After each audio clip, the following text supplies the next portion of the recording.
The fruit of American automotive technology that fall was a lemon. How embarrassing. There was worse embarrassment to come. In the fall of '57, the International Geophysical Year was just hitting its stride. That was a massive, cooperative, scientific effort involving 67 countries. We all learned a lot about the weather and cosmic rays and sunspots and all that. We also learned that on October 4th, the Soviet Union had launched a little round metal ball, less than 2 feet in diameter, into orbit around the Earth. This is a simulation, courtesy of the Hayden Planetarium in New York City. While the Soviets were conquering space, this country was making edsels, incongruous, embarrassing. But it woke us up. This new satellite was today successfully launched in the USSR. Sputnik orbited the Earth every 96 minutes at a speed of 18,000 miles an hour, beeping radio signals to Earth. News of Sputnik's launching reached New York Times science reporter Walter Sullivan at a Soviet embassy party for the International Geophysical Year. He got a call from his office. I went down into the lobby and picked up the phone, and they said very excitedly, "We've just gotten a bulletin from Moscow, and the Russians have launched the first Earth satellite." So I went back up into the embassy ballroom. Now, mind you, this is the Soviet embassy on 16th Street then, a grand old mansion with a fabulously grand ballroom, chandeliers and all that sort of thing, and all these people standing around drinking vodka, eating caviar, celebrating this conference. And I realized that nobody in that room could know, not even the Russians, that they had launched this satellite. They knew they were going to try, but they couldn't know that they had succeeded. So I thought, let's announce it to the Russians in their own embassy. White House Staff Secretary General Andrew Goodpaster brought the tidings to his commander-in-chief. I took it in to the president, who was rather unconcerned, and his comment and the comments of others in the White House that first day were rather more than low-key. They just indicated that this was not a matter of tremendous significance. John Eisenhower thought his father goofed. Now, Dad's mistake was, or his error, I think, and I think you'd agree with me, was not in knowing what the Soviets could do, but in the public reaction. He very vastly underestimated the panic that hit the country as a result of the Soviets putting up the satellite. Russia had won the opening round in rocket supremacy.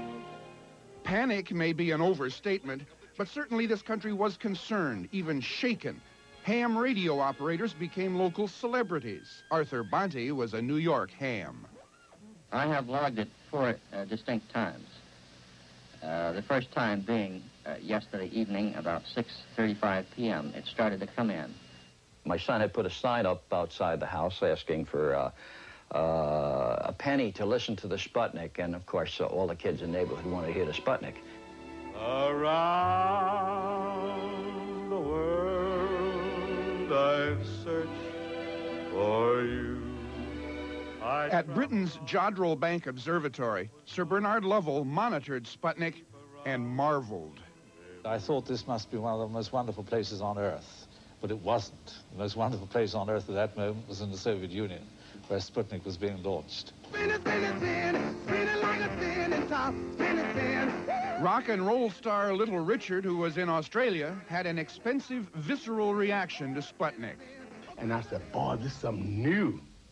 Russia done sent Sputnik up. I better get out of here. Because I really believe that something serious was getting ready to happen to the world. That's after these dates, I'm going to stop singing.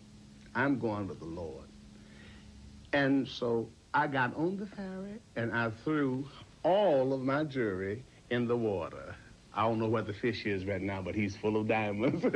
He's a shining fish. Sir Anthony Nutting, a former high-ranking official in the British Foreign Ministry, was working temporarily as a journalist.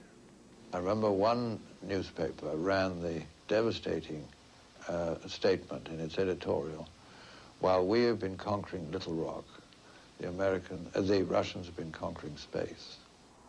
Soviet supremacy in space generated fear as well as embarrassment. It showed us that the Soviets could use a missile to land a a weapon on the United States from Soviet territory, just that. And at that time, it would not have been possible for the United States to have replied. Arkady Shevchenko was a Soviet diplomat. First Sputnik was an indication that the Soviet Union become an equal partner and adversary of the United States in the world, everywhere.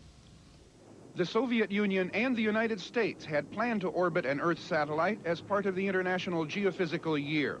But in this country, civilians in charge of the satellite part collided with the military in charge of the rocketry part. In that bureaucratic bog, Sputnik buried an American illusion.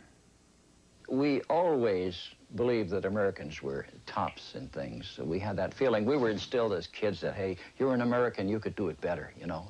Of course, it was a little bit of a shock to find out somebody else could do it, too. Senator Stiles Bridges of New Hampshire made that reaction official. For the Congressional Record, he wrote, "The time has clearly come to be less concerned with the depth of the pile on the new broadloom rug or the height of the tail fin on the new car, and to be more prepared to shed blood, sweat, and tears." Come back to the autumn of 1957. Bring your library card. For a clue to the times, look in the card catalog under the letter B, as in businessmen, beats, and the bomb. Books are the original time machines. I recall that after Sputnik, those of us who were in secondary school were encouraged to put Shakespeare on the back burner and start paying attention in math class. America needed rocket scientists, and rocket scientists didn't need Shakespeare, or so they said. Being mathematically impaired from birth, I was excused from the space race and permitted to continue wasting my time reading books that didn't have answers in the back. I had company. 3 of the best-selling books in the fall of 1957 said something about the way we were that fact often does not. What follows are 3 readings from 3 of those books, courtesy of 3 distinguished actors. What follows is not about answers, it's about questions.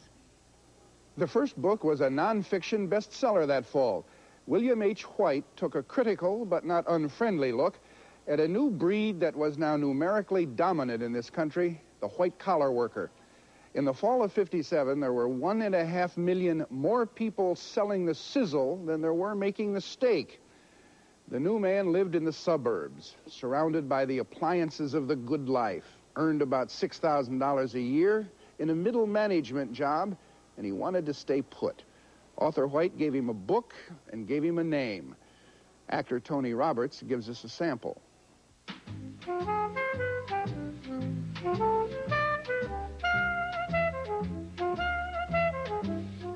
This book is about the organization man.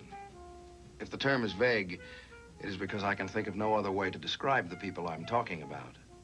They talk of the treadmill, the rat race, of the inability to control one's direction, but they have no sense of plight. Frequently, they talk of finding a sort of plateau, a position well enough up to be interesting, but not so far up as to have one's neck outstretched for others to chop at.